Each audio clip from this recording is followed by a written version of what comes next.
Vous écoutez Esprit Sérendipité, le podcast dédié au développement personnel, spirituel et à l'ésotérisme. Aujourd'hui, nous accueillons Dylan, un médium guérisseur qui va nous parler de ses soins, notamment le toucher thérapeutique, et nous aborderons également les synchronicités et les signes. Il nous parlera de sa vision des choses à ce sujet, ainsi que de ses expériences. Alors c'est parti pour ce 121e épisode.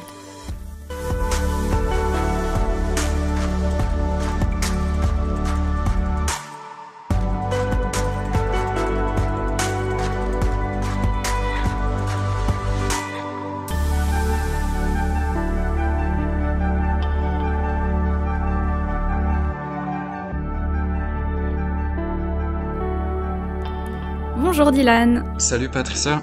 Merci beaucoup d'avoir accepté de faire cet épisode avec moi aujourd'hui.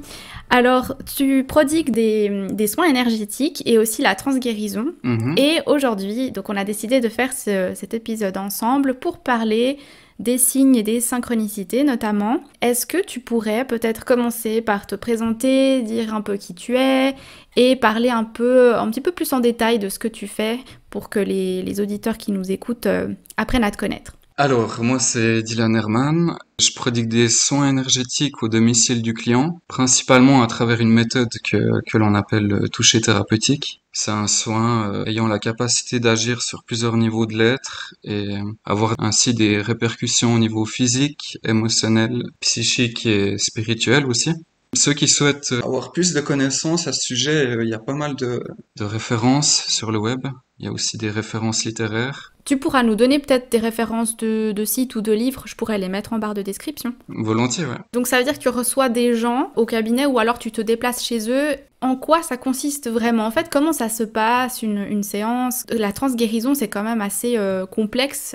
J'en ai jamais parlé sur mon podcast. En quoi ça consiste? Tu touches les gens, tu es au-dessus d'eux avec les mains, un peu comme le Reiki ou le magnétisme. Comment ça se passe? En fait, quand je démarre le soin, je me mets dans un premier temps dans un état passif, c'est-à-dire que mes fréquences cérébrales, elles s'abaissent. Dans cet état de conscience modifié, j'approfondis mon lien avec le monde spirituel et à la suite de quoi j'impose mes mains sur des endroits bien précis afin de prodiguer l'énergie venant de la source. C'est surtout au moment où je suis derrière la personne. Donc avant ça, je dénoue les blocages au niveau des articulations et une fois que je m'installe derrière la personne et que j'impose mes mains au niveau des épaules, là je descends encore plus dans les fréquences. Je fais le vide et je laisse la source infuser à travers moi en fait. Est-ce que c'est quelque chose d'instinctif? Donc tu sais que tu dois travailler sur tel ou tel côté de la personne, partie du corps, ou est-ce que tu entends un peu comme des voix?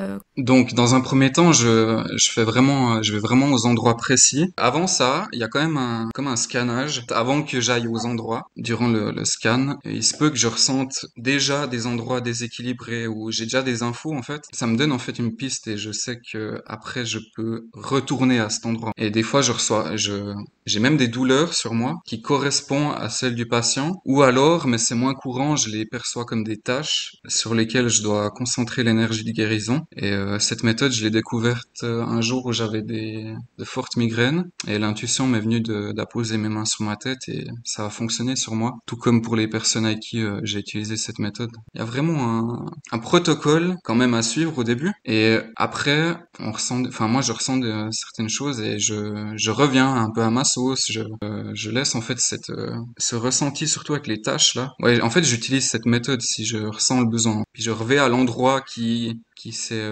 manifesté comme déséquilibré, quoi. Moi qui ai déjà aussi entendu parler pas mal de magnétisme, la différence c'est vraiment ce que tu as un canal au final. Quoi qu'il en soit, on a un canal, ouais. Est-ce que tu veux peut-être parler de comment tu en es arrivé là, un peu ton parcours, comment tu as découvert finalement que tu pouvais accompagner et soigner des gens? J'aime à dire que je suis retourné là où j'étais prédestiné à être, c'est-à-dire que très tôt dans mon enfance, je me complaisais à observer des statuettes d'anges et par la suite, je me suis mis à les collectionner. Et puis aussi, à l'âge de 5 ans, lorsque ma maman est allée voir un membre de la famille ou une amie qui était malheureusement en fin de vie, je voulais impérativement les voir. Et ensuite, durant mon adolescence, j'ai vraiment commencé à percevoir des choses, mais je me suis jamais vraiment attardé sur elles. En fait, je pense avoir eu une adolescence assez standard. Finalement, ce qui m'a mis sur mon dessin, ce sont des confirmations auprès de médiums, me suggérant d'utiliser mes mains. Mais a fortiori, je dirais, c'est celle de mon propre guide. J'avais vraiment des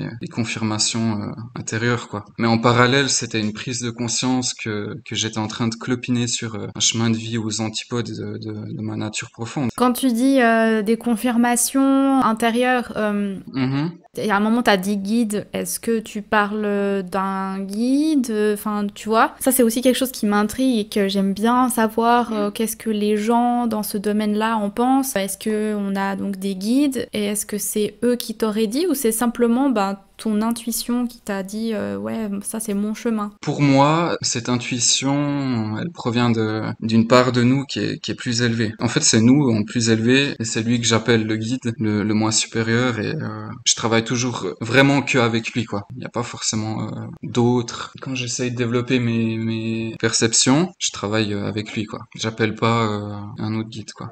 D'accord, donc tu dis c'est ton moi supérieur au final et c'est pas je vais appeler tel ou tel guide ou tel tu parleras pas de je sais pas moi d'archange ou de ce genre de choses. Pas forcément, non, non. Je vois que aussi sur ton site, t'as beaucoup de peintures, t'as un côté artistique très développé et que au final tu mets en avant sur ton site. Et quel est le rôle de ces peintures? Qu'est-ce que t'as envie de transmettre à travers elles? Alors, hormis la méditation, c'est une autre façon pour moi, si tu veux, de rejoindre cet ami de confiance que je n'ai pas forcément eu ici sur Terre. Honnêtement, c'est un confident certes invisible, mais qui est plus présent que jamais, à mes côtés à la fois pour observer, me guider, pour me permettre en fait de mettre sur papier ce qui m'anime particulièrement. Je le fais aussi par plaisir, pour offrir les vibrations qui en émanent à ceux qui croiseront mon chemin, quoi. Si on devait voilà, un peu résumer, qu'est-ce que tu essayes de transmettre à travers elles? Alors, je dirais qu'elles sont comme une ode à la vie d'ici et de là-haut. Pourquoi? Parce que certaines peintures, elles montrent des lieux matériels, des événements, si tu veux, qui s'apparentent à la vie terrestre, et d'autres ont tout lieu de ressembler à des mondes parallèles, en fait, qui transmettent à mon grand étonnement des symboles étranges. Si je me réfère à ma peinture en cours, je constate aussi à des endroits que les pigments, si tu veux, ils communiquent entre eux, à en devenir, ouais, multiformes, quoi. Et ça prend plusieurs formes. Et par exemple, je me suis aperçu après coup qu'une simple surface creuse, concave d'un monument que j'ai peint spontanément, elle prend la forme d'un serpent. Et me laissant presque deviner la tête, je me sens alors conduit à accentuer les traits que je vois. Une fois que j'avais fait ça, j'ai pris du recul et j'ai réalisé, pantois, qu'une zone de lumière que j'avais peinte au préalable au-dessus du corps ressemble à une aile. Aussi, à travers l'aquarelle, l'eau, je me sens guidé en fait. Et je sens que c'est pas tout ne vient pas de moi. Et par exemple, je vois cette ombre, enfin cette surface creuse, ça me fait vraiment penser à une queue de serpent. Et d'un coup, je vois la tête, mais très léger, tu sais, j'accentue. Et c'est assez étonnant. Et cette vision, bien sûr, elle est subjective, hein, mais dans les retours que j'ai eus de mes précédentes peintures, c'est assez épatant de voir que chacun découvre des formes ou personnages différents. Les symboles, je pense, pourraient jouer un rôle dans la guérison. C'est ce que j'ai reçu. De même pour les couleurs, tu sais, la tonalité, leur forme. D'ailleurs, ça m'a amené à expérimenter et entrevoir une nouvelle technique de soin, incluant l'aquarelle. Oh, trop bien. Donc, se concentrant spécifiquement sur les blocages émotionnels, en fait. Et elle devrait bientôt arriver. Trop bien, donc ça voudrait dire que tu pourrais faire un tableau en fonction du soin que tu as besoin d'apporter à la personne. J'ai déjà commencé à le faire, ça serait un minuscule tableau. Minuscule tableau, mais vraiment pour la personne. Donc les couleurs, c'est la personne qui me les dicte au fur et à mesure qu'elle va dans son ressenti. Ah, trop bien. D'un événement qui est venu la chercher, la titille. Et d'après ce qu'elle ressent, elle me transmet une couleur. En général, ça vient, mais il se peut aussi qu'il y ait comme un blocage, personne ne ressent rien du tout. Eh ben, c'est pas grave parce que je vais sur, mais pourquoi? Qu'est-ce qui fait que tu te sens bloqué, tu vois? Ouais, tout à Et fait. des fois, ça peut être la colère, ça peut être la tristesse. Et du coup, j'inverse. Je vais pas chercher l'image de l'événement survenu, mais je vais chercher l'émotion. Et après, moi, j'applique des couleurs je suis presque, je dirais, en transe, mais légère, très légère. Je suis encore là pour accompagner la personne. Je l'aide à être un peu dans ce mode méditation. Et en même temps, moi, j'applique d'une manière très aléatoire et spontanée les couleurs qu'elle me dit. Et des fois, là, c'était assez surprenant, mais à la dernière séance, ça m'est arrivé de ressentir la couleur alors qu'elle me l'a pas encore dite, la personne. Oh, Tu vois. excellent. Mais on est vraiment aux prémices là, et je suis encore en train d'expérimenter ça, et ça verra le jour tout soudain, quoi. En tout cas, là, je suis sur ton site, puis je regarde justement les peintures que tu as mises. Et Mhm. donc, c'est vraiment, au final, quand tu commences à peindre, tu sais pas vraiment ce que tu vas peindre, tu te laisses aller. Puis, comme tu dis, des fois, ben, cette forme-là qui est...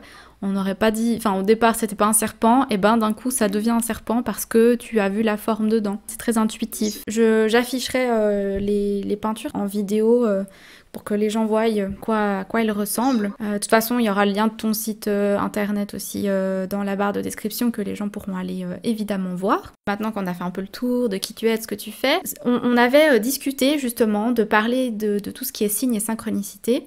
Moi, j'en ai déjà parlé sur mon podcast, j'ai fait 2-3 épisodes à ce sujet, et puis c'est quelque chose qui interpelle beaucoup les gens, parce que je pense qu'on a déjà tous un peu reçu des signes ou des synchronicités vraiment waouh, et puis on comprend pas, c'est un peu magique, entre gros guillemets. J'aimerais savoir pour toi, c'est quoi un signe, c'est quoi une synchronicité, et si tu en as déjà eu, voilà, comment tu les vis? Alors, pour moi, un signe, c'est la manifestation la plus courante d'une intelligence supérieure ou bien d'un être désincarné, transmettant à travers la matière d'une manière intelligible sa présence bienveillante, sinon un message arrivant au moment opportun pour celui qui reçoit, quoi, le destinataire. Et j'ai l'impression qu'un signe peut être prédictible si l'on a ce dialogue avec le divin, tandis une synchronicité l'est moins à mon sens. Est-ce que ça pourrait être un défunt alors qui nous envoie un signe? Ouais, exactement. Et quand tu dis qu'un signe peut être prédictible, ça veut dire que, par exemple, toi, tu as déjà pressenti que tu allais avoir un signe? En fait, je communique avec mon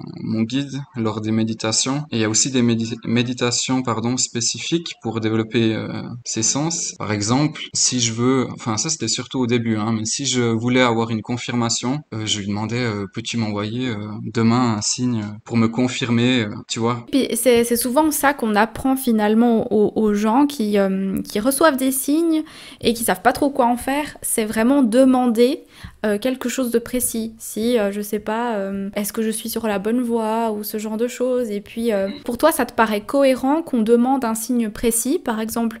Est-ce que moi, je peux dire, ah ben, si je suis sur la bonne voie professionnellement parlant, montrez-moi, je sais pas, un éléphant rose. Mhm. Est-ce que toi, ça te paraît juste de demander ça? Pourquoi pas? Ouais, Ouais. pourquoi pas. Là, ça m'évoque la télé, donc tu pourrais très bien le croiser dans un dessin animé ou... C'est vrai. Oui, ou sur un panneau de pub, où j'avais raconté cette histoire que justement j'avais demandé, je sais plus si c'était cette histoire d'éléphant rose ou quoi, mais j'avais demandé un signe et je l'avais pas vu physiquement l'éléphant, mais j'avais lu le mot éléphant rose. Ah, excellent, ouais. Ouais, donc c'était, ils avaient pris un autre chemin, mais finalement, bah, le signe m'est arrivé quand même vu que j'ai lu le mot éléphant rose dans un livre. Voilà. Tous les chemins sont possibles, ouais. Exactement, oui. Mais c'est pour ça qu'on dit qu'au final, il faut être juste simplement ouvert à toutes les possibilités que le signe nous arrive. Mhm. Des fois, on est frustré parce qu'on veut absolument d'une façon recevoir le message d'une façon, mais Ouais, c'est en ça. fait, bah, il y a peut-être d'autres manières. Il faut juste être plus ouvert, en fait. Ouais. Exactement, ouais. Est-ce que tu as envie de partager peut-être des exemples concrets de signes que tu as reçus et peut-être les plus flagrants que tu t'es dit, waouh, celui-là. Ouais, avec plaisir, ouais. Je vais te parler pas que de signes. Je vais aussi t'évoquer des synchronicités, donc, et une prémonition aussi. Donc, le premier, ouais, c'est un signe qui me vient à l'esprit. C'est un jour, quand j'étais au travail, si tu veux, j'étais magasinier dans une entreprise sanitaire. On m'a demandé de faire un dépannage, vu que j'ai la formation de sanitaire. Et puis, Bah, j'étais un peu contrarié, quoi. Et, donc, j'ai pris la route avec le bus et durant le trajet, j'ai levé les yeux vers le ciel en disant, mais qu'est-ce que vous faites, quoi? J'étais là, mais vous savez très bien que je veux pas faire ça, quoi. Je veux plus, en fait, plus faire ça. Parce que vu que j'étais magasinier, tu vois. Avant, j'ai fait sanitaire, mais après, je me suis réfugié dans, dans le magasin. Et j'ai dit, mais qu'est-ce que vous faites? Enfin, bref. Et une fois à pied d'œuvre sur le lieu du dépannage, bah, la tâche ne semblait pas facile. Et pourtant, il y a tout qui s'est bien passé. Et j'ai même reçu une bouteille de rouge en guise de remerciement, quoi. Et sur le chemin du retour, j'ai été pris d'une soif, quoi. J'avais très soif mais j'ai pas bu la bouteille de rouge, hein. J'allais dire. Et ouais, non, non, j'ai pas bu la bouteille de rouge. Je me suis arrêté au magasin du village, si tu veux, et en entrant, j'ai croisé mon regard avec la caissière, vu que la caisse étant très proche de l'entrée, quoi. Et elle m'a observé d'une façon très mystérieuse, et un sourire s'est aussi dessiné sur son visage. C'était pas une question d'attirance, hein. Il y avait quelque chose de plus subtil, je trouve. Et puis, une fois que je suis arrivé, une fois que mon tour est arrivé de payer, elle me demande, ça sera tout, naturellement. Puis je lui ai dit, oh non, il me faudrait des vacances, quoi. Elle a aussitôt répliqué, mais c'était pas compliqué, en me regardant, en souriant, tu vois. Ok. Et puis, comme si elle était au courant du dépannage, j'ai l'air de dire, tu vois, ça s'est bien passé. Et ouais, encore maintenant, quand je raconte ça, j'ai des frissons, quoi. Je sais pas, c'est comme si, je sais que t'aimes pas cette notion de guide alors si on prend ton toi qui s'était un petit peu juste le temps d'un petit moment incarné dans cette personne pour te faire passer le message Ouais, c'est ça. physiquement en mode, bah tu vois, c'est trop drôle. Quand j'avais eu ça, il y avait le mot polymorphe qui m'est venu. Mais tu sais, j'avais vraiment l'impression qu'en fait, durant un laps de temps, ouais, ils incarnaient cette personne et puis prenaient possession d'elle, quoi. Je pense pas enfin, je sais pas comment ça se passe, ça resterait un mystère pour moi, mais ouais. En tout cas, c'est pas anodin, quoi. C'est ça, bah oui, parce Mm. que comme le sourire que t'as eu au début, que tu disais, tiens là, c'est bizarre, c'est pas juste un sourire poli. Non, non, c'était bizarre, ouais. Ouais, Mhm. ok. Est-ce que t'en as d'autres aussi de signes de synchronicité? Alors, synchronicité, ouais. Je me souviens, j'avais même daté. C'était en juin, 21 juin 2021, lors d'une méditation. C'était vraiment les premières perceptions que j'avais. J'ai ressenti, enfin plutôt vu, subjectivement, une énergie jaune tout en haut à droite de moi. Et le lendemain, donc je pense que c'était en semaine, vu que le lendemain, je me souviens que j'avais été au travail. Et puis, sans penser aucune au ressenti de la veille, donc j'étais en train de travailler, j'ai levé les yeux vers une étagère sur ma droite, étonnamment, et il y avait un papillon jaune sur l'étagère à droite et aussi à droite. Donc pour moi ça a fait sens, quoi. Et ouais, en fait, si tu veux, j'ai ressenti aussi que c'était une énergie qui était là depuis un moment, qui était là un peu pour m'épauler, tu vois. Et en octobre 2021, j'ai encore eu une itération, enfin ça c'est revenu en octobre durant une méditation. J'ai été projeté dans un train. En fait, avant, j'ai entendu l'écho d'un train, puis j'ai été inopinément installé à bord de ce dernier, et puis j'observais par la fenêtre une ville à une époque vraiment révolue, quoi. Et puis tout à coup, j'ai vu une lueur jaune à travers dehors qui est apparue à l'extérieur de moi, donc face à moi, puis qui allait à la même vitesse que le train, quoi. Et télépathiquement, c'est comme si elle me disait d'observer cette fois-ci par la fenêtre de gauche, donc tout à gauche du train. Et puis j'ai vu alors la lune sur la gauche. Un fait étonnant, c'est que j'avais peint un paysage avec une voie ferrée et une lune jaune en 2020, avant cette méditation. Oh. Donc bien avant aussi que je m'adonne à la méditation. Donc cette peinture. Mhm. Et ouais, c'est étrange. Si tu veux, T'avais l'impression presque d'être dans ta peinture, finalement. ouais, qu'elle me montre que inconsciemment je la représentais déjà, cette énergie en fait, que je la vivais déjà en fait. Je sais pas comment expliquer. D'accord, Mais, ouais, parce que cette énergie un peu jaune que tu voyais à chaque fois à droite, c'était vraiment... mhm, Donc tu dis pour toi, elle était là pour t'épauler et te guider. exactement. Est-ce que justement ces signes que tu as, comme voilà, ces énergies, est-ce que ça t'a déjà aidé d'une quelconque façon dans ta pratique de soins? Est-ce que je sais pas, tout d'un coup t'as des signes avant une pratique avant un soin? Durant la pratique, je dirais plutôt que ce que je peux recevoir est canalisé à travers la médiumnité. Donc, à proprement parler, c'est pas vraiment des signes. Pour ma part, les signes proviennent de l'extérieur et sont plus personnels. Ils font sens à la personne qui reçoit. Totalement. D'ailleurs, ça m'évoque le souvenir d'un signe, justement, qui a fait sens avec mon parcours de guérison. Vu que tu me demandes, c'est en fait ma maman qui m'a parlé d'une dame qui avait perdu son chien devant le magasin du village. Si tu veux, il y a une ancienne qui lui est tombée dessus, malheureusement, sur le chien. Et je ressentais les jours suivants ma petite voix s'époumonnant, va à sa rencontre de cette dame, quoi. Elle insistait, cette voix, et je l'ai compris tardivement, malheureusement, qu'il s'agissait potentiellement d'un appel à être la providence pour cette personne, en fait. Et puis j'ai appris qu'elle était décédée d'un cancer peu de temps après avoir perdu son chien. Donc ouais, là il y a eu signe en lien avec ma vocation, en fait. Et ouais, au final, c'était cette intuition qui te disait, bah finalement, va parler à cette personne, parce que bah au final, peut-être que ouais, t'aurais pu être d'un réconfort pour la fin de sa vie, ouais. Ouais. Et d'ailleurs, comment est-ce que tu expliquerais finalement qu'on reçoit des signes ou des synchronicités voilà, et d'où ça vient à ton avis? Je dirais que c'est parce que tout est interconnecté, tout est intriqué analogiquement aux particules. Toute la création au niveau physique partage les mêmes atomes, en fait, du fer, de l'oxygène, etc. Et ces atomes, dans le fond, ne sont que énergie et information. Et il en va de même pour notre âme, notre conscience. C'est pourquoi tout vibre et tout répond en permanence, quoi. Et d'où ils viennent de cette intelligence supérieure et aussi des guides, de nos défunts, de tout ce qui est connecté, tout ce qui fait qu'on est là, quoi. Au final, tu parles un petit peu à l'échelle quantique. Parce que moi, je m'étais un peu renseignée pour l'épisode qui donc sortira ce dimanche. Donc en fait, pour les auditeurs, ils auront déjà eu cet épisode, mais je parlais un peu de cette notion de destin et de comment la science, elle voit la chose actuellement. Ils ont eu quand même des avancées là-dedans. Et puis, il y a justement toute cette échelle quantique et cette communication qui se fait à un niveau tout minuscule. Donc en fait, tu parles un peu de cette échelle-là. C'est tout se passe, mais à un niveau vraiment minuscule, d'accord, ouais.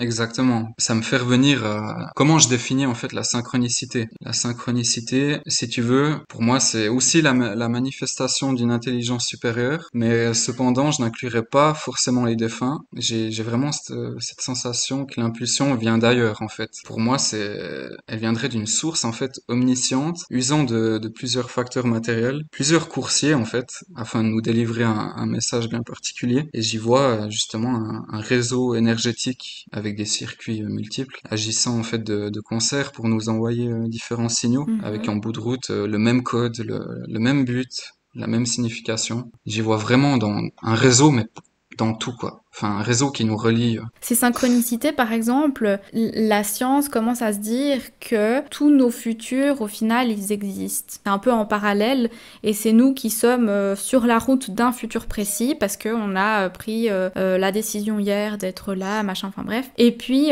des fois, dans nos têtes, on se dit, on n'a plus envie d'être sur cette voie-là. Bah, comme toi, t'en avais marre d'être magasinier, par exemple, et puis tu sentais que c'était pas cette voie-là. Du moment que t'as ce déclic, en fait, c'est comme si l'autre chemin parallèle qui s'ouvrait à toi, et en fait, tu vas avoir comme des synchronicités petit à petit qui t'amènent vers ce nouveau chemin. Et c'est comme si tout d'un coup, ouais, t'es sur l'autoroute, puis il y a des sorties. Tu peux prendre cette sortie-là. Si tu la prends pas, t'en auras une autre plus tard. Mais c'est toujours à toi de te dire, est-ce que tu veux prendre cette sortie ou est-ce que tu veux continuer vers ton futur et donc rester sur ton autoroute? Exactement. Il y a vraiment cette notion de libre arbitre. Mais j'ai quand même l'impression, si l'on prend un chemin qui était pas forcément fait pour nous, si on continue d'y aller là-dedans, j'ai vraiment l'impression qu'à un bout d'un moment, il y a comme une barrière, ça fait un choc, quoi. Et ce choc, j'ai l'impression qu'il se manifeste subitement et durement. Ça peut être par la maladie. Donc j'ai quand même l'impression qu'il y a un fil conducteur qui est là quand même, mais tout en nous laissant le libre arbitre. Mais que si on enfreint quand même, on est quand même rappelé à l'ordre en fait. D'accord, donc on aurait quand même au final, on aurait quand même un but. Alors, en étant sur cette planète, chacun aurait un but. Et bah, à la fin de la vie, le but, c'est d'y être arrivé.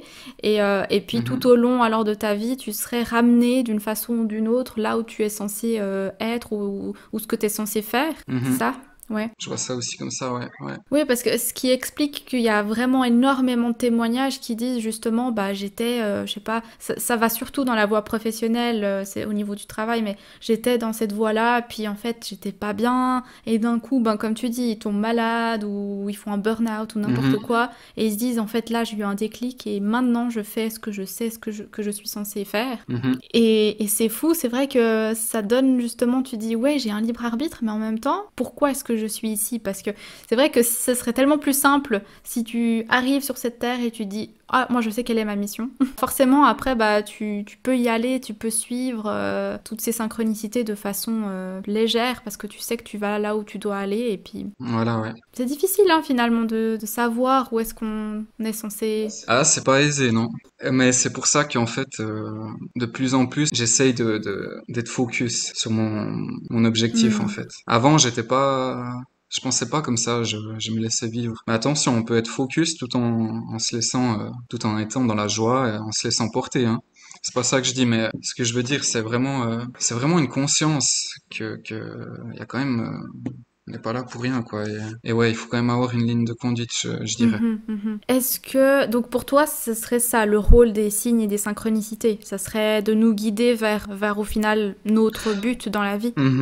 Et puis nous montrer aussi qu'on n'est pas seul, nous confirmer nos intuitions aussi, et nous permettre de révéler de plus en plus ce lien que nous avons avec le divin, depuis toujours en fait. Qu'on nous a coupé pour le jeu, pour le bien du jeu, mais qu'on a toujours eu en fait. Est-ce que d'ailleurs tu aurais des conseils à donner aux gens pour que comment mieux écouter ces signes finalement, comment y être plus attentif pour éviter peut-être de se prendre des murs plus tard?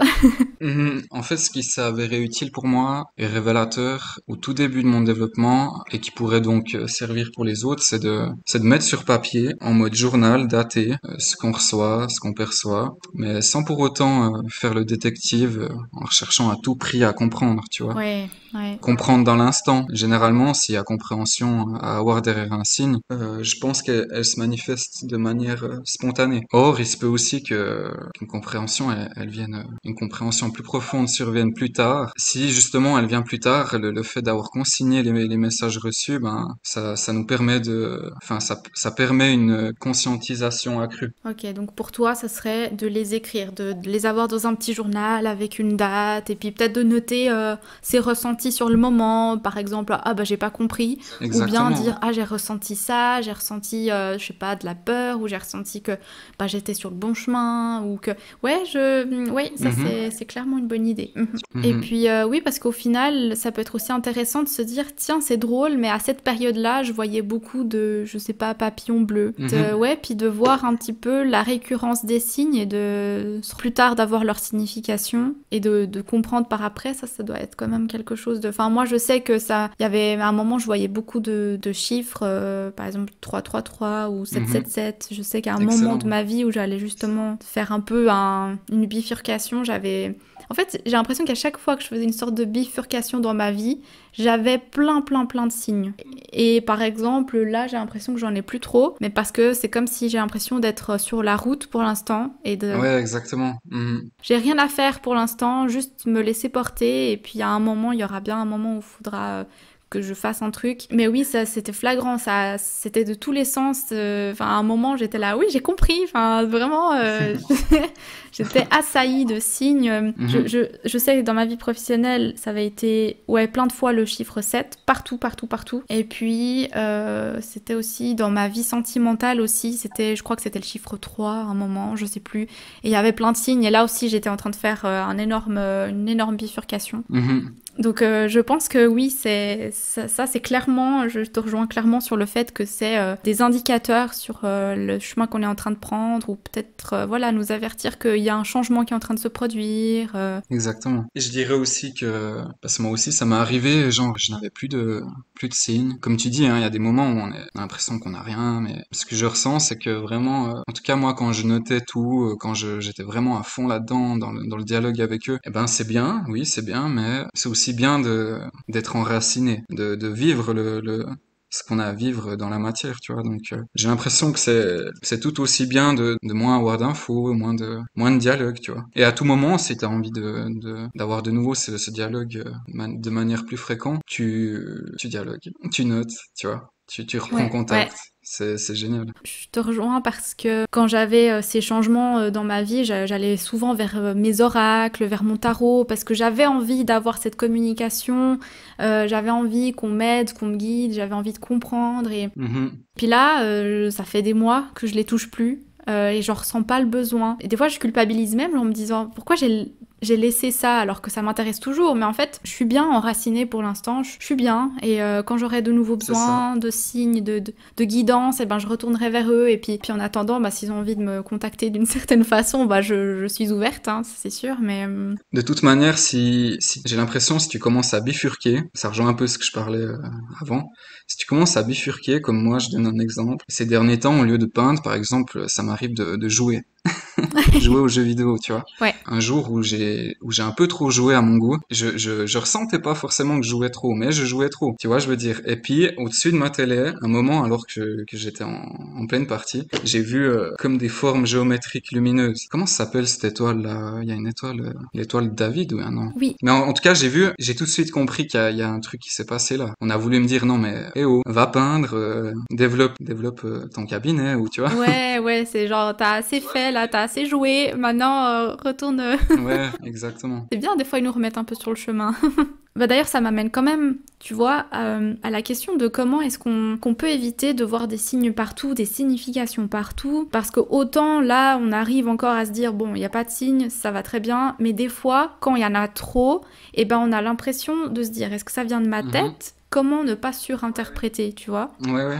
Je conseillerais de développer sa capacité de discernement en faisant un travail sur soi, en apprenant à se connaître déjà. Et pour ceux qui ont les atomes crochus avec le monde de l'invisible et une certaine sensibilité, je leur conseillerais de reprendre contact avec leur partie élevée, leur moi supérieur dont on parlait avant. Cela passe à travers une méditation qui m'arrive de transmettre si j'en ressens le besoin. Enfin, si je sens que la personne est prête à recevoir ça, en fait. Si, à mesure que l'on noue un dialogue avec ce guide et que l'on comprend sa manière de se rapprocher de nous ou de communiquer, il devient plus facile d'avoir des réponses. Pour aller plus loin, il est aussi intéressant d'observer à plusieurs reprises dans la journée et comment je me sens, quelle est la qualité de nos interactions avec les autres et aussi les événements qui arrivent. Et se connaître, en fait, c'est justement repérer les moments où l'on se sent aligné, des moments où on l'est moins. Et lorsque je sais être dans mon énergie divine, je sais à l'inverse que c'est mon mental qui prévaut. Donc,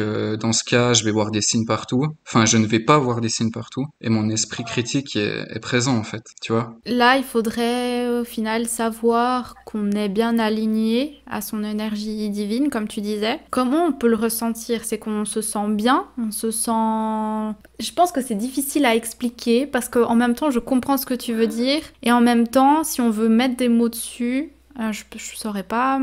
Comment est-ce qu'on se sent aligné ? C'est juste qu'on se sent bien, en fait. On se sent... Pour ma part, à mesure que l'on noue ce dialogue avec le guide, dans les interactions avec les autres, si je commence, pour ma part, hein, je t'explique pour ma part, si je commence à juger, si je commence à critiquer, maintenant je ressens le guide qui vient, et oh, mais je le ressens d'une manière, je ressens sa présence comme un frisson en fait. Je sais que quand je déraille, quand je commence à juger, par exemple, ça m'arrive, et ben en fait il me rappelle à l'ordre, et je le ressens, et je suis là, ok, je me tais, je change, tu vois. Mais c'est pas facile, hein, c'est pas facile. Autrefois, tu vois, il est fort possible que les gens habitaient plus leur corps. Et Ouais. ils avaient donc cette disponibilité de se ressentir de l'intérieur. Aujourd'hui, on est plus incité à courir après la montre, et pas seulement la montre. Ça fait aussi une multitude d'activités. Puis il y a beaucoup de facteurs de stress et une surcharge d'informations qui déferlent sur nous en permanence. Et ça engendre en fait un mental suractivé. Et c'est donc difficile d'entendre notre voix intérieure. Donc pour moi, c'est vraiment un retour à ce silence en fait. Redécouvrir le silence. Donc la méditation, ce serait vraiment quelque chose qu'il faudrait qu'on développe beaucoup plus pour retrouver ce silence et puis cette reconnexion à nous. Pour ma part, ouais, pour les gens qui sentent que c'est leur moyen. Parce que un agriculteur, il peut très bien vraiment être aligné, tu vois. Ouais, Tu vois, je veux dire, il fait son truc, en fait, il est vraiment quand il laboure, tu vois, il est en train de labourer, il est pas en train de faire autre chose, tu vois. Il est pas en train de penser à autre chose. Méditation, oui, certes, mais ça, c'est plus pour les gens un peu comme moi, quoi. ouais, Tu oui. vois, on est tous pareils, hein, je suis pas en train de mettre des étiquettes, mais pour les personnes un peu moins ouvertes à ça, ben, ça se passe à travers la matière, quoi, en étant présent, conscient de ce qu'on fait sur le moment, quoi. Parce que moi, j'ai beaucoup de peine avec la méditation. Alors, j'aime bien, ça m'apaise, mais des fois, je me dis, moi, je suis mieux quand je suis présente à ce que je fais. Si je commence aussi à peindre, eh ben, je suis très présente à ce que je fais. Si je vais me promener, eh ben, je sais pas, je ressens l'air autour de moi, j'écoute les arbres, les oiseaux, enfin tout ça, et tu vois, ça Mhm, me re-ancre, mhm, réancre. Et je pense que oui, tout à fait. il y a cette histoire de méditation, voilà, où on est posé, les yeux fermés. Pour ceux qui aiment, c'est cool. Et pour les autres, je pense que oui, la méditation active et où Mhm, on est présent simplement à ce qu'on fait. Et puis c'est une sorte de méditation aussi. exactement. Je rajouterais, par rapport à comment rester réceptif à ces signes, c'est de ne pas être dans l'attente. Mm. À l'instar j'ai envie de dire, à l'instar d'une soirée en bivouac sous une nuit étoilée et que tu as le désir vraiment de voir une étoile filante, mais que tu fixes un point bien précis, tu sais. Tu dis là, il y aura une. Je dirais qu'on peut aussi, on peut s'attacher à ce désir, mais on peut aussi prendre du recul et observer le ciel dans sa globalité. Et donc continuer de s'émerveiller de ce que la vie offre alentour. Et à ce moment-là, on peut se laisser surprendre par l'inattendu. Ouais, ne pas attendre de signes, mais simplement, comme tu dis, se laisser surprendre parce que on peut nous mettre sous les yeux finalement, sous le nez. Exactement. J'avais encore une dernière question. Que signifie finalement la guérison pour toi? Quelle est ta philosophie à ce sujet? Pour ma part, je parlerai plutôt de plusieurs guérisons, plusieurs voies qui mènent à elles. Envers et contre tout, un équilibre à maintenir, en fait, en nous. De nos jours, on est tous confrontés à des éléments délétères et c'est pourquoi, à mon humble avis, il est judicieux d'avoir des moments d'introspection mais aussi de recueillement dans le silence et suivre ses aspirations. Je pense que c'est aussi un point important. Prendre conscience de nos assuétudes insidieuses qui contribuent pas en fait à notre épanouissement et en fait se mettre pas à pas à les changer. Ne pas mettre au rebut des histoires qui sont venues nous titiller, voire même nous affliger. Ça, c'est en lien avec la pratique, en fait, la libération des blessures émotionnelles, en fait, en revisitant notre passé. D'accord, ouais. Ça me fait penser au livre de Natacha Calestrémé. Le nom, c'est La clé de votre énergie. Elle explique très très bien ça et pour moi, c'est important de le mentionner. Plus simplement, observer les émotions qui nous traversent et rester avec elles. Ne pas les fuir. Aussi cultiver les sentiments positifs, créer un climat favorable pour un regain de vitalité et arrêter d'être dur envers soi. On vaut bien plus qu'on ne le croit ou qu'on veut nous le faire croire. Donc en résumé, la guérison pour moi, ça implique pas forcément pas seulement une réémission, elle passe aussi à travers un état de paix bien installé au fond de soi, quoi qu'il puisse se passer, quoi. Mais je suis conscient que c'est plus facile à dire qu'à faire. Comme tout le monde, je suis en chemin. Ouais. Mm. C'est pour ça que je continue d'affiner certaines pratiques et j'en apprends sur moi et sur les autres aussi. Il y a un truc que tu as dit il y a un moment, c'est ne pas revisiter des choses dans le passé ou des histoires un peu qui nous ont titillé ou quelque chose comme ça. Ouais, plutôt revisiter justement. Aller revoir ça. Ouais. Ah, qu'il faut. Mais c'est pas il faut en fait, c'est un conseil. Donc ouais. En fait, justement, c'est donc ces situations qui nous ont un peu peut-être blessés ou comme ça, il faudrait Mhm. les revisiter pour au final les digérer. Exactement. Ouais. Parce que j'ai l'impression que si on passe outre, elles reviennent en fait. Ces blessures reviennent de diverses formes. Mais l'essence même de la blessure, elle est là.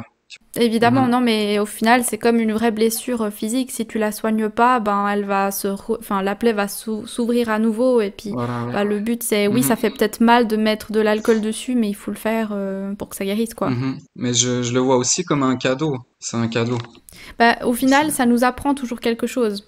C'est ça, et ça nous fait tellement grandir une fois on vit cette situation, une fois qu'on la comprend, qu'on la digère, on a compris aussi pourquoi elle nous a blessés. On apprend, comme tu dis, à se connaître à travers ça. Exactement. Bon, eh bien, on est arrivé au bout de notre discussion. Dylan, merci beaucoup pour ta présence, pour ton temps. Merci à toi. Merci d'avoir partagé un bout de ton monde avec nous et je mettrai comme prévu tous les liens en description dont on a discuté, que ce soit les livres ou bien évidemment ton site web pour que les gens puissent aller voir. Ça marche. Encore un grand merci, je te souhaite tout de bon pour la suite et puis à bientôt. Merci beaucoup, à bientôt. Vous venez d'écouter l'interview avec Dylan. Si elle vous a plu, n'hésitez pas à laisser un petit like ou un commentaire sous la vidéo. Tous les épisodes du podcast sont à retrouver sur les plateformes habituelles. Et quant à nous, on se retrouve bientôt pour un nouvel épisode. D'ici là, prenez soin de vous et à bientôt.